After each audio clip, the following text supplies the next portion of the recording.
Strategy without tactics is the slowest route to victory, but tactics without strategy is the noise before defeat. Woo! That was good. I didn't make that up. I thought that quote was super important for this video and how I'm going to help you get better on the phone as a real estate professional. We know that the majority of the business that we're going to do is not going to come from individuals within our sphere of influence. It's just facts.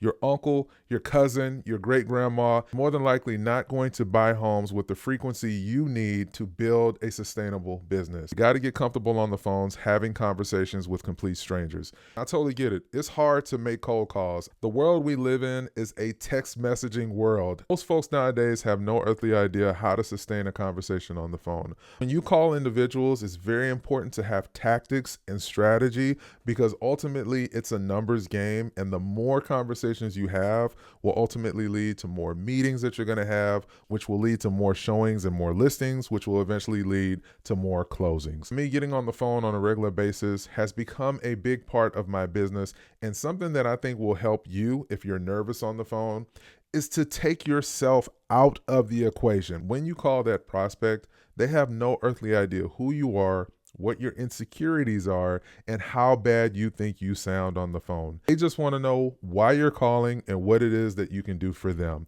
So when I call individuals, I immediately make it a point to use inflection, the pace of my tone, how I say things, how I emphasize certain words, because if I can make a thing sound like it is the most important thing to that potential prospect, that's going to get me closer to having a meeting with them and ultimately closing them as a client. So my conversations with potential prospects is very simple.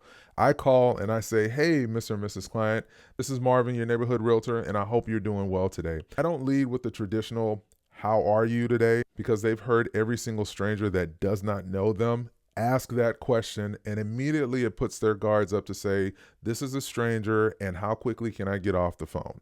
So when I call like I already know the person. I'm assuming that their day is going well, and I'm going to get straight to the point of why I'm calling. I lead in with what I call the 1, 2, 3 strategy. Indicate why you're calling, capture their attention within the first 30 seconds with either humor or urgency, and third, set up a follow-up conversation. I call an individual in a particular neighborhood. I'm interested in finding out if they're wanting to sell their home or if they know someone that wants to sell their home. And the reason that I bring it up, I may say something to the effect of, man, we got so many people interested in moving into our neighborhood, Mr. or Mrs. Prospect, that they are bugging me on a daily basis to see if any of our neighbors are interested in selling. So the assumption is that I'm not necessarily asking if they are interested in selling their home, even though I do want to know that, but if they know anyone that's interested in selling their home. I'm pretty active in my next door group, and I can't tell you how many people are always telling other people's business in their community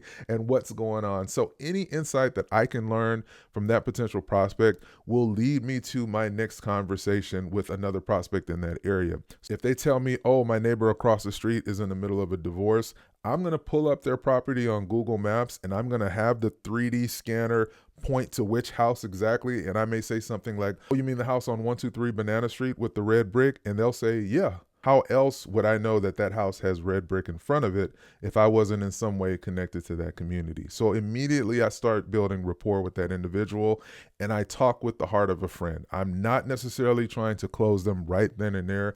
I'm just trying to gather data that's going to help me on my next call. I'm going to have better traction calling a community that you're familiar with versus randomly calling different addresses all over the city. I like to talk with homeowners in areas that I am super aware of. I know what shops, restaurants, stores are in the area. I can confidently speak to the culture of the area because I'm very familiar with it. Because there's nothing worse than driving around in your neighborhood as a real estate agent and seeing some other agents for sale sign in your neighborhood, when if you just done a better job of establishing yourself as the mayor of your neighborhood, you will automatically be the go-to when individuals are interested in selling their homes. Hey, if you made it this far in the video and you are a real estate professional, consider partnering with me here at Real Brokerage. Pay nothing per month, get a fantastic split, and you have the opportunity to build a business through revenue share and stock purchases. Book a call at the link below in today's video, and I'm happy to have a conversation on why I was able to grow my business exponentially